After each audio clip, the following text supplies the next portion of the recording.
오늘 우리에게 허락하신 말씀은 무엇으로 나아가랴 라는 제목으로 은혜를 나눕니다. 1942년 8월 독일이 점령한 폴란드의 조그마한 마을에서 아직 독일군이 마을에 나타나지 않아 사람들이 불안한 가운데 하루하루를 지내고 있었습니다.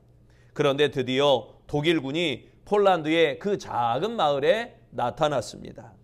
독일군 일부는 마을로 들어가고 나머지는 학교로 가서 유대인 아이들을 끌어내려고 하였습니다. 가슴에 별을 단 유대인 아이들은 무서워하며 곧장 코르작 선생님에게 달려가 매달렸습니다. 코르작은 자기 앞으로 몰려온 유대인 아이들을 양팔로 안아주었습니다. 아무 죄도 없는 아이들을 왜 잡아가느냐 호통이라도 치고 싶었습니다. 하지만 짐승만도 못한 그 독인굴들에게 아무 소용이 없을 뿐이었습니다. 그리고 트럭 한 대가 운동장으로 들어오자 아이들은 더욱 코르작 선생님의 팔에 매달렸습니다. 그때 코르작 선생님이 말합니다. 얘들아, 무서워할 것 없다. 하나님께 기도를 드린다면 마음이 좀 편안해질 거야. 독일군은 코르작 곁에서 유대인 곁에 서 있는 그 유대인 아이들을 떼어 놓으려고 했습니다. 그러자 코르작이 군인들을 막아서며 말했습니다. 가만두시오. 나도 함께 가겠소. 그리고 아이들을 향해 이렇게 말합니다. 함께 가자. 선생님이 같이 가면 무섭지 않지? 예, 선생님. 하나도 무섭지 않아요. 코르작은 아이들과 함께 트럭에 올라탔습니다.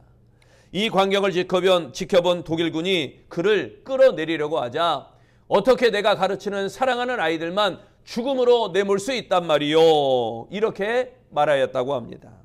코르작은 아이들과 함께 끌려가 마침내 트레블링카 수용소 가스실 앞에 도착했습니다. 그리고 코르작은 아이들의 손을 잡고 앞장서서 가스실 안으로 들어갔습니다. 자신은 유대인이 아닌데도 사랑하는 아이들과 함께하였습니다. 코르작은 사랑하는 제자들, 떨고 있는 아이들의 두려움을 덜어주기 위하여 목숨을 버린 것입니다.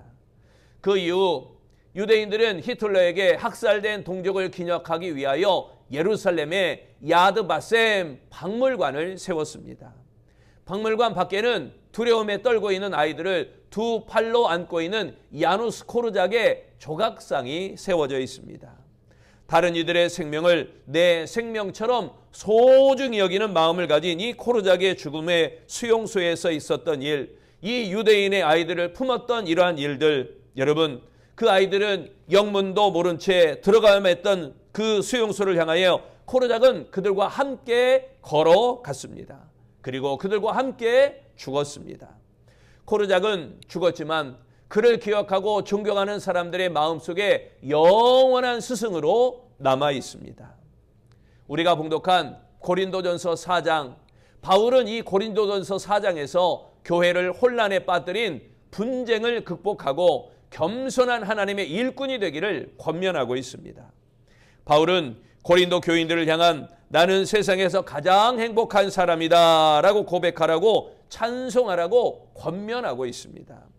우리 안에 주께서 주신 믿음의 유산을 말하며 이 고린도 교인들이 교만을 버리고 그리스도의 흔적을 가진 겸손한 스승 바울을 본받기를 원하였던 것입니다.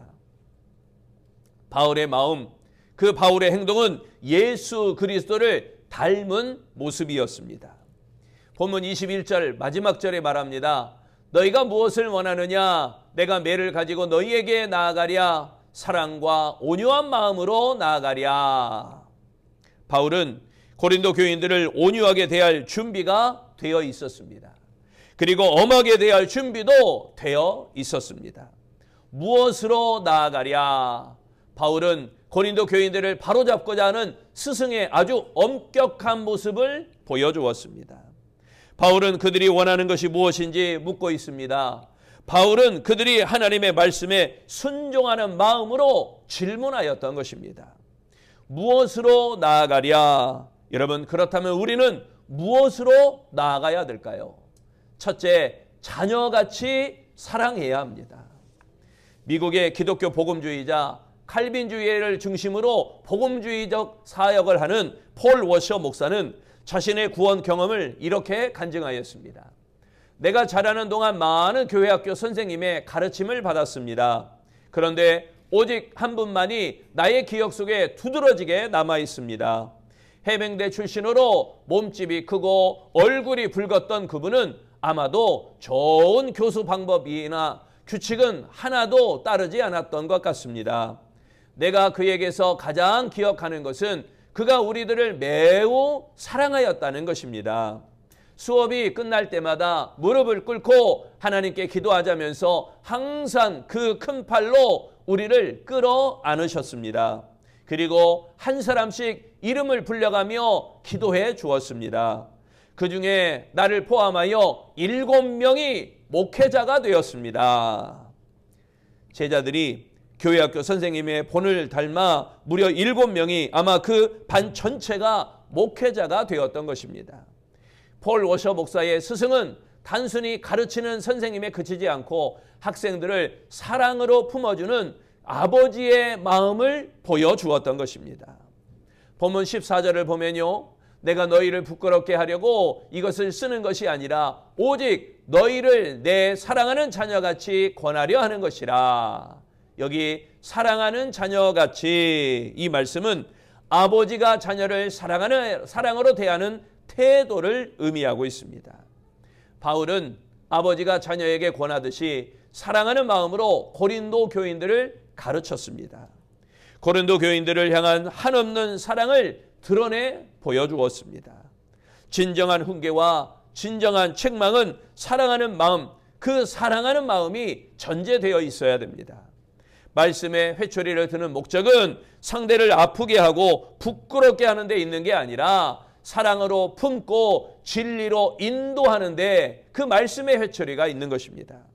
진정한 사랑과 눈물이 없는 매는 상대를 죽이는, 상대를 약하게 하는 도구일 뿐인 것입니다. 그래서 김혜자 권사는 사랑이 없다면 꽃으로도 때리지 마라 라고 하는 사랑의 언어를 고백하였습니다.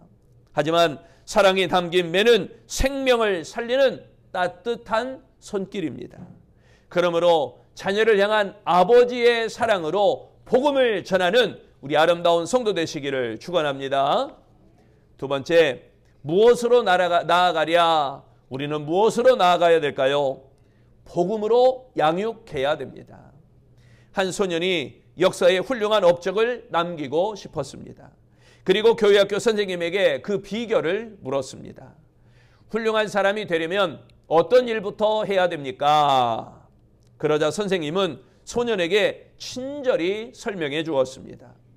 하루 24시간 중 1시간만 내가 가르쳐준 대로 할 수 있겠니? 소년이 대답합니다. 그것은 어려운 일이 아닙니다. 뭐 겨우 1시간인데요.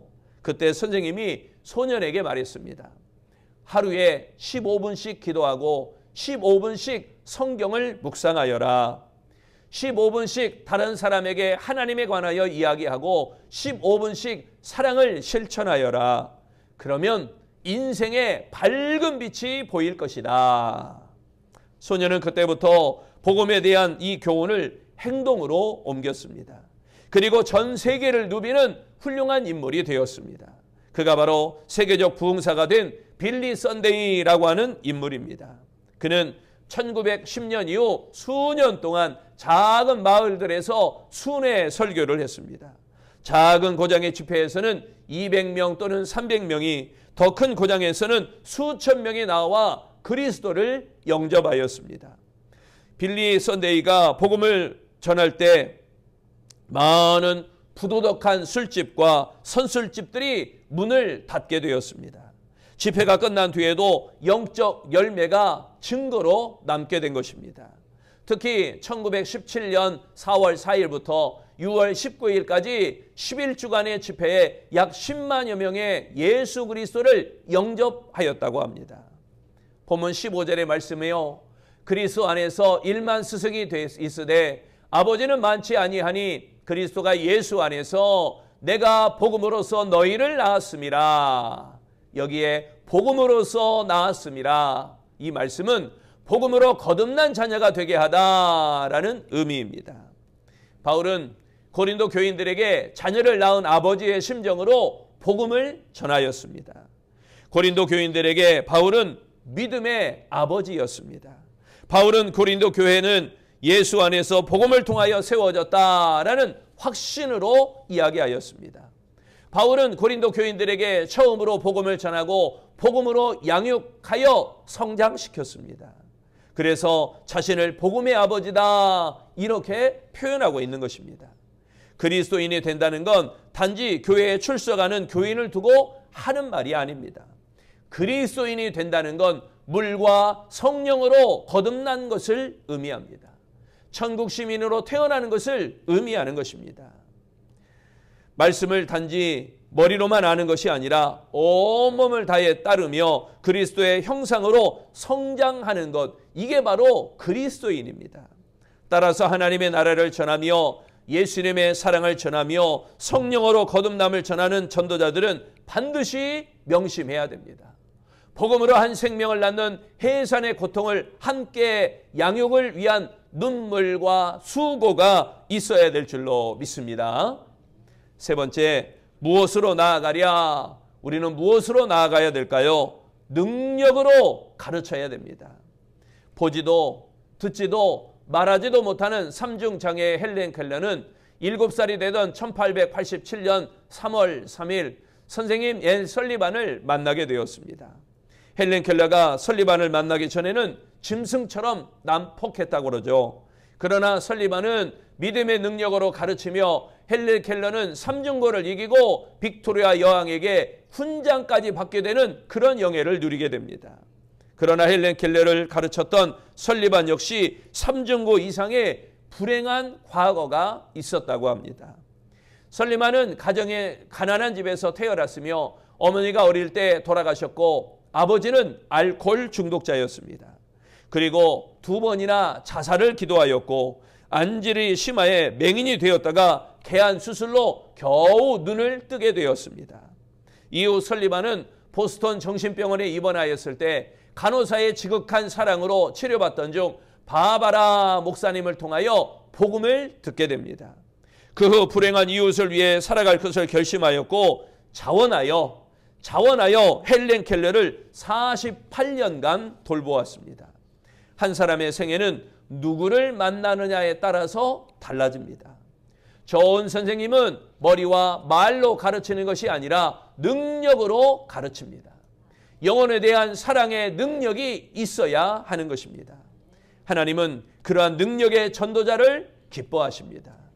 19절에 말씀합니다. 주께서 허락하시면 내가 너희에게 속히 나아가서 교만한 자들의 말이 아니라 오직 그 능력을 알아보겠으니, 여기에 오직 그 능력, 이 말씀은 그리스도인의 삶을 살아가는 능력을 의미합니다. 바울은 말을 통해서 가르치는 것이 아닙니다. 바울은 삶을 통해 가르치는 자가 중요하다고 강조하고 있습니다. 바울이 말하는 능력은 삶을 변화시키는 능력입니다. 그러므로 우리는 말이 아니라 그 속에 능력이 있어야 됩니다.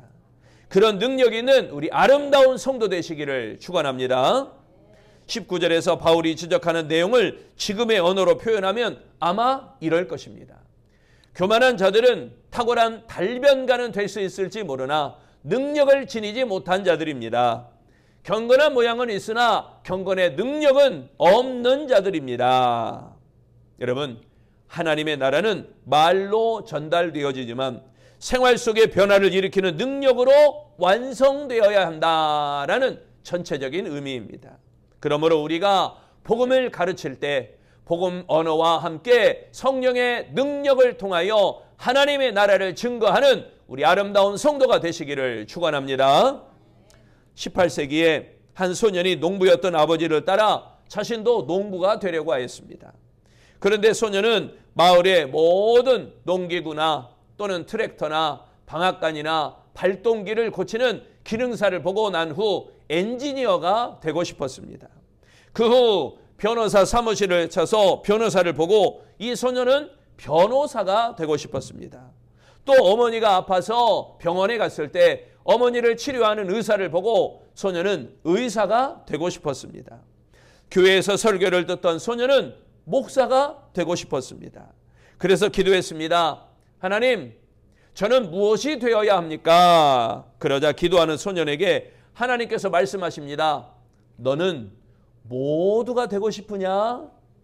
그러자 소년은 이렇게 물었습니다. 네, 어찌하면 그렇게 될 수 있습니까? 그때 하나님의 음성이 들립니다. 너는 모두가 될 수 없다. 그런 사람이 될 사람을 가르치는 선생님이 되거라. 그래서 내가 가르친 제자들이 농부, 엔지니어, 법률가, 의사, 목사가 되게 하여라.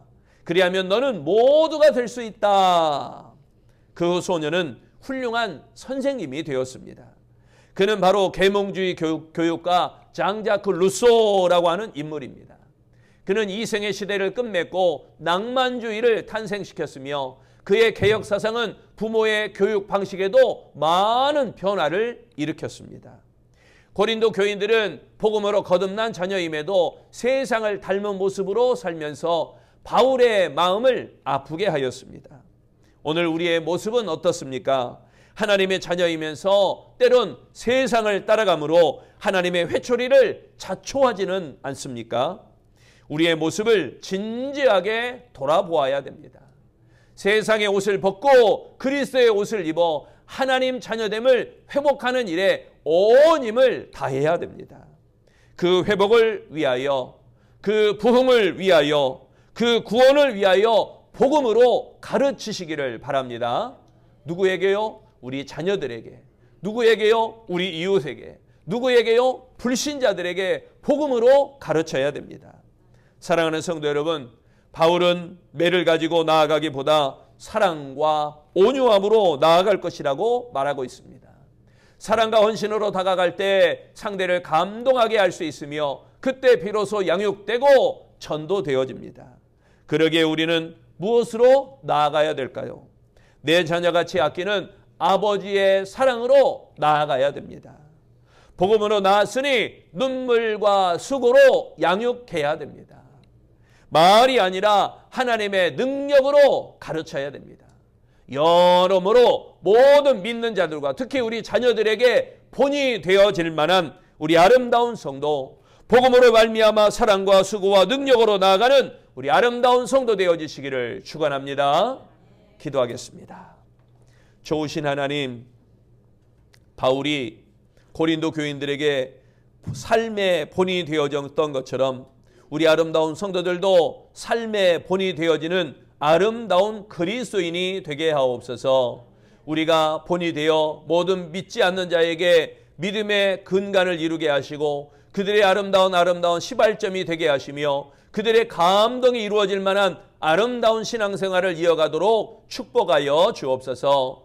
목사가 목사답게 신앙생활하게 하시고 장로가 장로답게 기도생활하게 하시고 권사가 권사답게 예배생활하게 하시고 집사가 집사답게 충성하며 봉사하게 하옵소서. 성도가 성도답게 그리스도인의 삶을 살아가도록 축복하여 주옵소서. 우리 모두가 합력하여 선을 이루어 하나님이 기뻐하는 아름다운 교회를 이루어가는 복 있는 성도, 복 있는 신앙인 되어지도록 축복하여 주옵소서. 아버지의 사랑으로 나아갑니다. 눈물과 수고로 양육합니다. 하나님의 능력으로 가르칩니다. 이 사랑, 이 수고, 이 능력이 하나님으로 말미암아 이루어져 아름다운 복음의 역사가 나타나기를 예수님 이름으로 기도합니다.